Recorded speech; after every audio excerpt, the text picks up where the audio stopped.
Il y a une vérité qui, une fois comprise, change tout. Pas un peu, pas lentement, mais instantanément. Cette vérité, c'est que chaque jour qui passe n'est pas un jour de plus, mais un jour en moins. C'est une phrase simple, presque banale, mais elle porte un poids capable de briser nos illusions les plus tenaces. Parce que depuis toujours, nous vivons comme si notre vie était un compte bancaire illimité, comme si nous pouvions dépenser nos jours sans jamais voir le solde diminuer. On se lève le matin, on prend notre café, on regarde nos messages, on court au travail, on se perd dans des conversations sans importance, et le soir, on se couche, persuadé qu'on recommencera demain, mais chaque demain n'est pas un bonus. C'est une pièce de notre trésor qui disparaît à jamais. Le problème, c'est qu'on ne voit pas le sablier. On ne voit pas les grains de sable tomber, un à un, sans jamais remonter. Et comme on ne voit pas la fin approcher, on s'autorise à remettre l'essentiel à plus tard. On reporte les « je t'aime » à demain, les excuses à plus tard, les projets à un jour.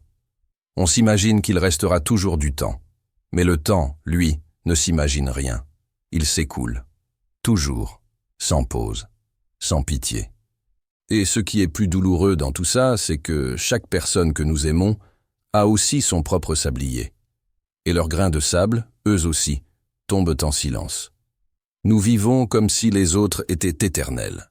Pense à quelqu'un qui compte pour toi.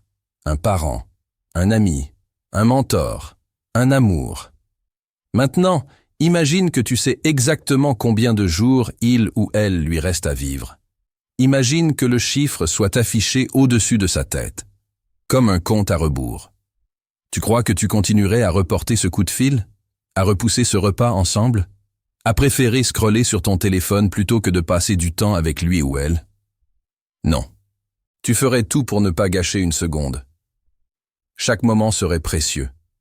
Chaque échange serait plus profond. Chaque geste aurait plus de valeur. Mais nous n'avons pas ce compte à rebours visible. Et c'est peut-être pour ça que nous traitons souvent les jours comme s'ils étaient infinis. Et un jour, pourtant, on se réveille. Pas parce qu'on l'a décidé, mais parce que la vie nous force à ouvrir les yeux. Parfois, c'est une perte, une absence brutale, un départ qu'on n'attendait pas. On se retrouve alors face à ce vide insupportable et on réalise qu'on aurait pu aimer plus fort, écouter plus attentivement, vivre plus pleinement, mais qu'il est trop tard.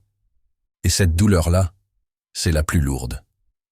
Parce qu'elle n'est pas seulement faite de tristesse, elle est faite de regrets.